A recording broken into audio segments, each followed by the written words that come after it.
আমরা আসছি আজকে যমুনা নদীর ধারে ঘুরতে আসছি আর কি। এই যমুনা নদী অনেক বয়স এই নদীর, এটা প্রায় 750 বছর বয়স হয়েছে নদীর। এটা 1300 সালে এই নদীটা হয়েছে, সৃষ্টি হয়েছে। আর এই নদীর নাম হলো যমুনা নদী। যমুনা নদী এর একটা, এই নদীটা মহিলা মানে মেয়ে লিঙ্গ এই নদীটা। এই আমাদের উত্তরবঙ্গে এক জমিদার ছিল, এই জমিদারের মেয়ের নাম আসলে যমুনা।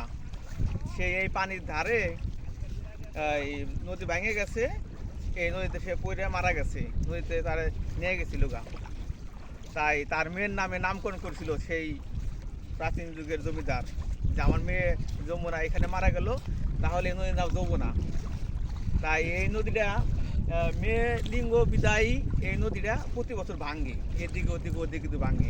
আর পুরুষ লিঙ্গর যে সব নদীগুলো আছে ওই নদীগুলো কখনো ভাঙবে না। যেমন ঢাকা শহরে আছে বুড়িগঙ্গা নদী, ওটা পুরুষ লিঙ্গ, ওই নদী কখনো ভাঙবে না। এটা হয়তো অনেকে জানে না যে নদী কোনটা ভাঙে কোনটা ভাঙে না। আর এটা হলে ব্রহ্মপুত্র আছে ভারতে, ওখানে 1300 সালে ভূমিকম্প হয়েছিল। এই ভূমিকম্পের কারণে ওই ব্রহ্মপুত্র নদী স্তর উপরে উঠে যায়। স্তর উপরে ওঠার পরে ওই পানিগুলা আমাদের এই দিকে গড়ে আসছিল, যে দিকে গড়িয়ে আসছে সেই দিকে এই নদীটা হয়েছে। এই নদীর নাম হচ্ছে যমুনা নদী।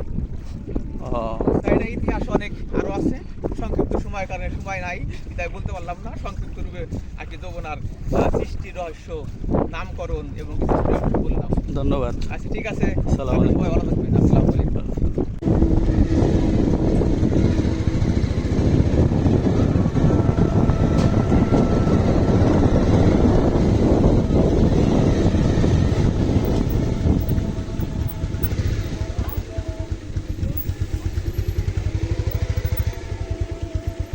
একটু দিকেই দাঁড়ান।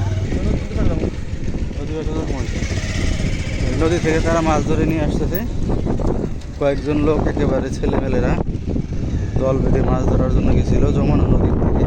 তারা কী মাছ ধরে নিয়ে আসলো সেটাই দেখার বিষয়, যে আমি দেখানোর চেষ্টা করছি যে কী মাছ ধরে আনলো তারা, যে মাছগুলো দেখবো এখন, কে কী মাছ ধরেছে, কয়জনে গেছিল, কি মাছ ধরা হয়েছে না, কি মাছ দেখি দেখি একটু দেখান।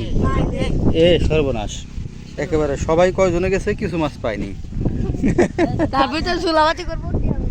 তাই নাকি? এদিকে কি নদীর পার পর্যন্ত যাওয়া যাবে না? আচ্ছা, ঠিক আছে। এই যে এরা মাছ ধরতেছে নদীতে আইসা, যমুনা নদীতে। আমাদের সাথে আমাদের রাসেল ভাইও অ্যাড হইল এদের সাথে। এই তো জালটা, আর ওই এই জালটা ওই যে ওইদিকে ওই নৌকা দেখা যায়, ওইখানে টানতেছে। দুই সাইড থেকে টাইন এটা চাপাইব, এক জায়গায় করার পর তারপর এলো তারা মাছ ধরবে আর কি।